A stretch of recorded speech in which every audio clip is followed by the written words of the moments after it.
Salve galera! Aqui é mais uma aula comigo no Geografia Mastigada e hoje falaremos do transporte no território brasileiro. Nós veremos os caminhos e os desafios de maneira geral. Depois do nossa greve de caminhoneiros, que deu a visibilidade de novo ao gargalo dos transportes brasileiros, nós verificaremos então por que temos hoje essa estrutura e por que não alimentar novos caminhos, por que não seguir novos rumos. Então, vamos juntos.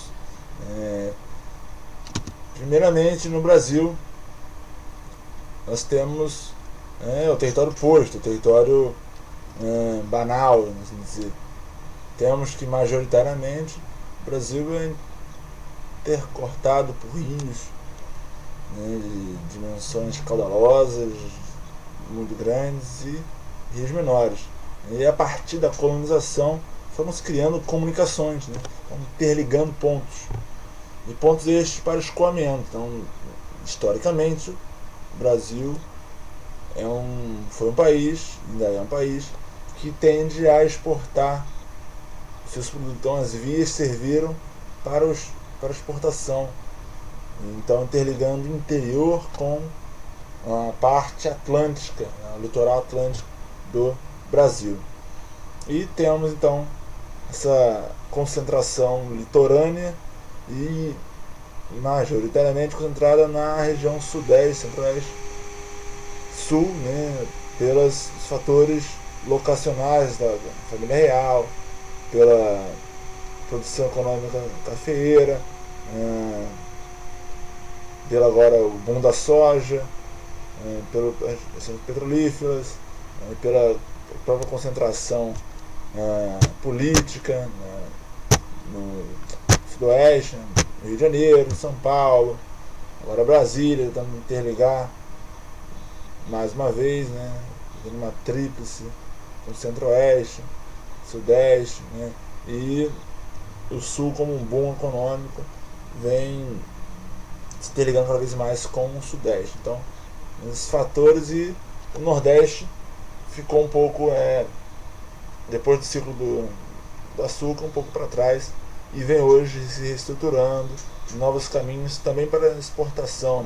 Ferro-Norte é um exemplo, então, buscando exportar novos produtos pelo nordeste, pelo norte. Então é o quadro que temos. Essas comunicações então servem a isso, interligar pontos de interesse. Então, interesses de transporte público não se tem tão claramente na história do Brasil, transportar pessoas, mas majoritariamente produtos. E é isso que nós vemos hoje quando nós olharmos para as cidades e vemos o caos do transporte público. É um transporte que não foi pensado ainda de maneira efetiva no território brasileiro. Daí, esta foto, a gente pode ver um pouco da maneira geral em 2002 como era o transporte.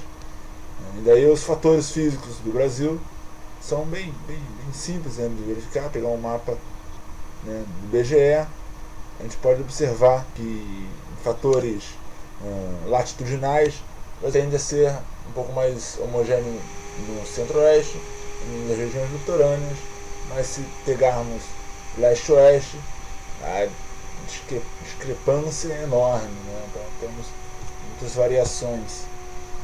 E o transporte mais viável seria o transporte aquático, o aquaviário, assim dizer, o hidroviário, transporte onde o rio fosse o principal meio, os rios, os lagos, seriam os principais meios de transporte.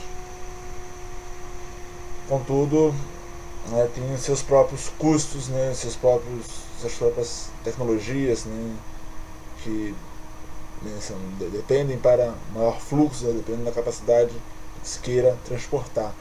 Então, temos que os rios eram comumente utilizados pelos índios, para maior cargas, maiores volumes de produtos. Essas escolhas, a partir do governo de Juscelino Kubitschek, foi pelo transporte rodoviário, e daí, utilizando a lógica do curto prazo, então investiu-se em rodovias na década de 50 em diante, interligando o Brasil aos moldes estadunidenses. né?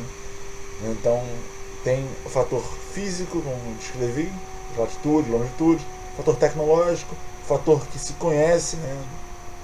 Até qual tecnologia que se conhece, que tem capacidade para efetivar, né? Então tem ferrovias, conhece, tem engenheiros capacitados, tem trabalhos ambientais para efetivar, conhece o solo, um trabalho técnico por detrás é necessário. Um fator de querência, né, de decisão, de escolha política, por querer implementar determinados transportes, privilegiando o individual, ou o coletivo. Né? Qual transporte que se planeja idealmente para a população. Então é um fator político de escolha, onde o Estado, na maioria das vezes, em que implementa as estradas, as ferrovias e o transporte efetivo, quem faz são as empresas privadas. Então é uma escolha política, digamos que política privada no Brasil, né? Então a coalizão para implementar as novos modais. E daí vemos que, mais uma vez, o rodoviarismo sobressaiu. E fator econômico, né? Quer construir uma rodovia, pague-se a rodovia, então tem um custo mais barato. Quer construir uma ferrovia, pague-se a rodovia, traz a tecnologia que vem de fora, na maioria dos casos, né? E implementa ela, né? Então precisa de dinheiro. Então é o nossos fatores, né, para os transportes. Analisar o próprio território onde se quer implementar.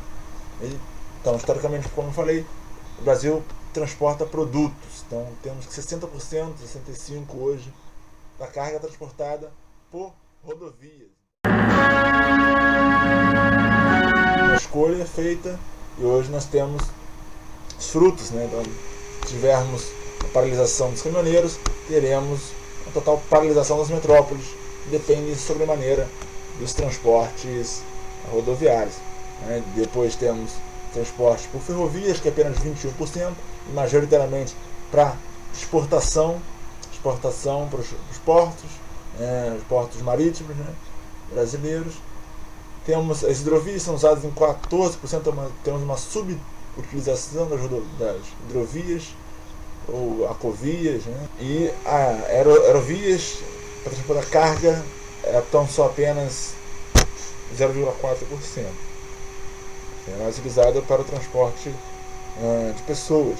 Atualizando aquele mapa de 2002, temos que em 2014 esses transportes se concentraram ainda mais em São Paulo, Rio de Janeiro, Sul e no litoral, né, Nordeste, parte Norte, né, com várias veias, né, circunscrevendo o território brasileiro, procurando interligá-lo.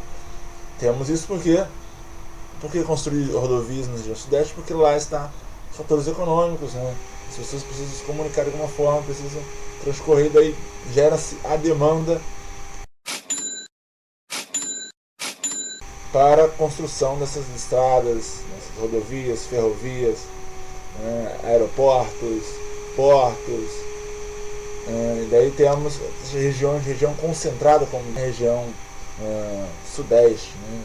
Sudeste sul, mais a gente pode ver a região mais vermelha da imagem aqui. Daqui é um mapa 2006 da Confederação Nacional de Transporte, onde apresenta mais uma vez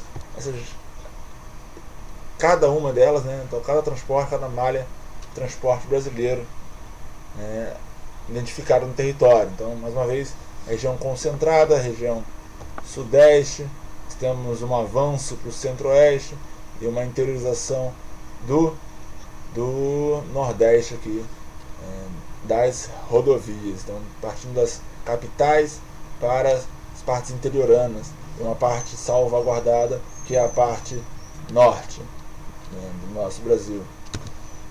A ferrovia, então, temos os eixos, né, de escoamento, então servem para portos, né, marítimos, escoar minério de ferro, escoar soja, escoar bauxita, vindo aqui do nosso quadrado ferrífero, vindo aqui da expansão da soja aqui no centro-oeste, de outros pontos aqui do norte do Pará, tudo para escoamento. Né? Então, um dos avanços do governo Dilma foi o fechamento da Ferronorte, né? Mas é esse o caminho que tem seguido as ferrovias. Né? O transporte aquaviário entre os rios perenes e os rios intermitentes. Nós temos que na Amazônia, né, são os mais utilizados, né, pela qualidade, né, ainda preservados, e volume, né, dos rios que aguentam transporte de maior carga. Temos aqui também a bacia do Paraguai, que também é uma bem utilizada para os transportes. A bacia de São Francisco, bem utilizada para o transporte aquaviário. Aí o transporte aeroviário, mais delimitado, apresentando a Brasília, outras, né, cidades médias que vêm crescendo e tem aeroportos que são interligadas, né, pelas essas vias aéreas, né, então aerovias criadas por esses portos. Né. E os desafios diante desse quadro de transporte como nós vimos em maio no Brasil, quando há uma paralisação de quem transporta as cargas pelas rodovias, o Brasil tende ao colapso. O Brasil, digamos, as metrópoles tendem ao colapso, onde está a maioria da população brasileira, tende aos extremos. Então, falta de alimentos básicos, né, suprimentos, falta de suprimentos pelos hospitais. Então, a total dependência do transporte rodoviário é tamanha no Brasil que tem uma demanda por melhor diversificá-lo para equilibrar um pouco, de forma sustentável, melhorando até a emissão de gases na atmosfera dos transportes brasileiros, né? Sem contar os desperdícios que ocorrem por esse meio. Né? Alguns caminhos para ser melhorado o transporte nós pensarmos na própria integração dos modais, né? Então, integrar ferrovias com rodovias, com hidrovias, né? De modo a facilitar a locomoção das pessoas.